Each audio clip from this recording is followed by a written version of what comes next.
Hi, I'm Simon. Welcome back to my workshop.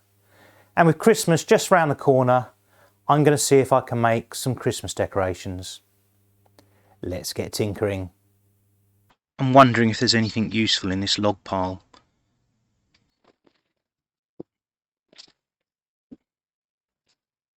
I think these three pieces.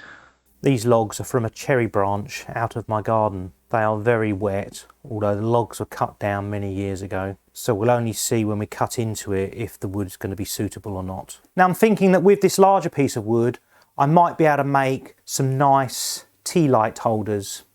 And these smaller pieces of wood might make some rustic tree decorations. I'm going to start by cutting just a small slice off the end to tidy it up. And now I'll follow up with a cut that's about 1 inch deep. I'm not measuring this, they're supposed to be a little bit rustic.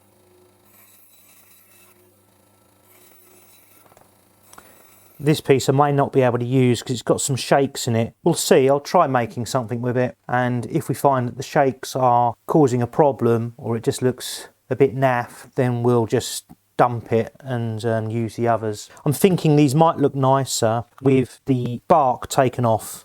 The bark material comes off really easily, but you just need to be a little bit careful when you're using the knife. So the easiest way to do this is to cut down the bark and put your knife into the cut and just pull it off.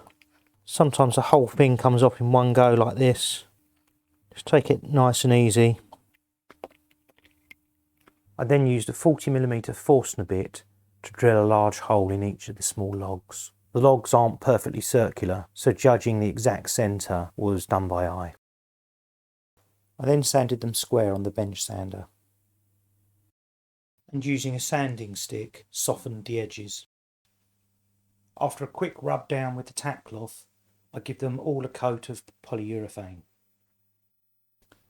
Finally, I dressed the tea light holders with some gold ribbon, and here comes the hardest part of the whole project, peeling the backing from the double-sided tape.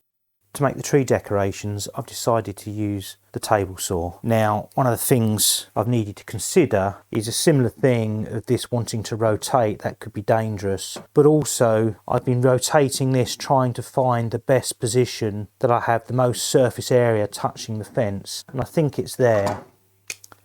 So I'm going to use a clamp on this so that my hands aren't anywhere near it, and use that as a mechanism for holding it all in place. I start by tidying up the end, and then I cut some cookies off. These are just thin slices of the log, all about 1/4 of an inch, maybe 1/3 of an inch thick. I'll remove the bark from these.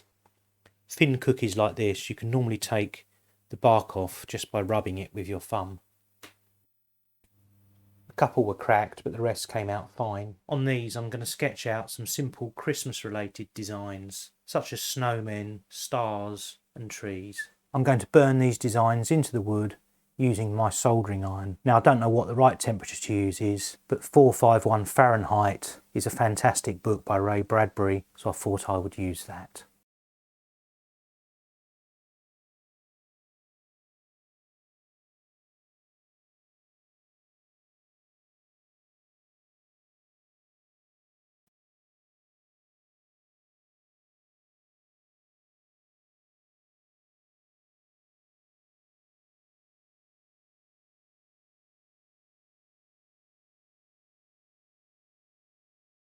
They've all been decorated with the soldering iron on both sides. Where they're going to a young person that I know, then I've included their name. I'm now going to give them a light rubbing down with sandpaper. The rubbing down just softens them a little.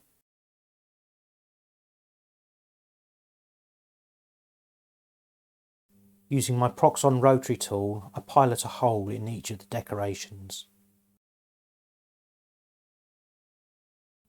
And now I screw in an eyelet. Then a little Christmas ribbon to finish it all off. I wasn't completely happy with leaving these unsealed, and then I remembered I had a pot of water-based polyurethane varnish, so I'm going to put a coat of that on. That will dry completely clear, so it won't affect the look of the decorations. Well, that's another project and video complete. If you enjoyed me making these tea light holders or these Christmas tree decorations, then have a look at the videos over there for some more gift ideas. And if you haven't already, please subscribe, and I'll see you in my next video. Thanks for watching.